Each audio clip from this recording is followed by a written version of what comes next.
Well, here we are at the Albany Creek Coffee Club with Pastor John Lewis and my good friend Ian Parker.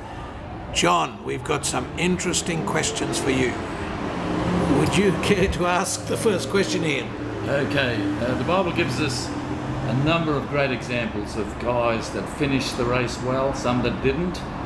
We want to finish well. What advice could you give pastors on how to finish the race well? Wow, that's a good question.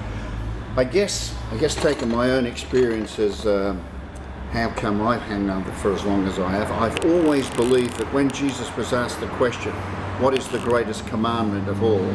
And he said, you shall love the Lord your God with all your heart, mind, soul and strength, and your neighbour as yourself.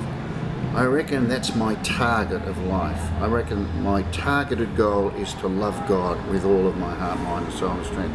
Now, that doesn't make me perfect, but it gives me a goal as to why I want to do what I want to do in life and why I'm in the ministry.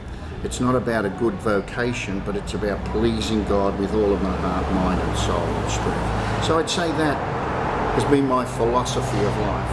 I guess the second thing, Ian, is that I would say that I have done my best to guard my integrity as a minister, because we all know the old adage, the 3 G's, the girls, the glory and the glitter, that will bring a guy undone. So I've always endeavoured to put doors around my life that don't make me exposed to that. For example, in our church, I wouldn't allow any guy, any pastor on the staff to visit a lady at home on their own.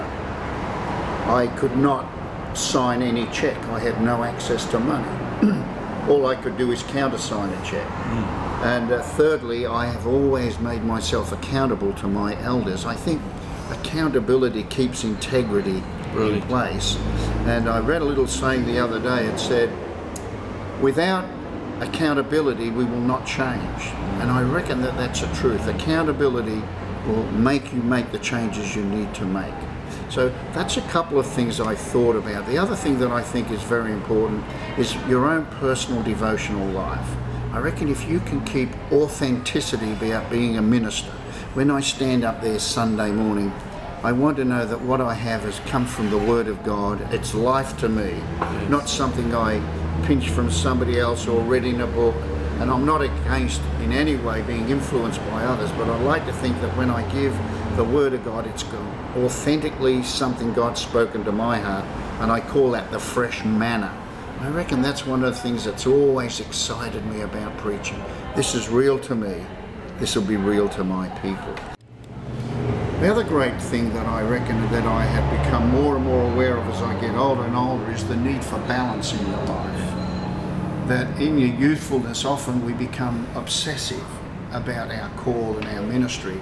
And the trouble with obsession is that it'll disenfranchise your family and can often disenfranchise your balanced life. That is, having holidays and having a day off and having recreation and just balancing your life out. And I see so many young guys that are burned out in the ministry, and I reckon one of the major reasons is they've lost the balance. They can't quite get that emotional thing. God doesn't expect you to be in the church 24/7. He doesn't expect you to unnecessarily sacrifice your wife and children for the ministry. How many of us, and I put myself in this, how many of us wish we would have had a smarter approach to balancing time with our kids and time with our family and then time with the church? Because you know the old formula, love God first, love your family and children second, and then love the church third. Because one day, like now, you might leave the church, but you've still got your wife and children.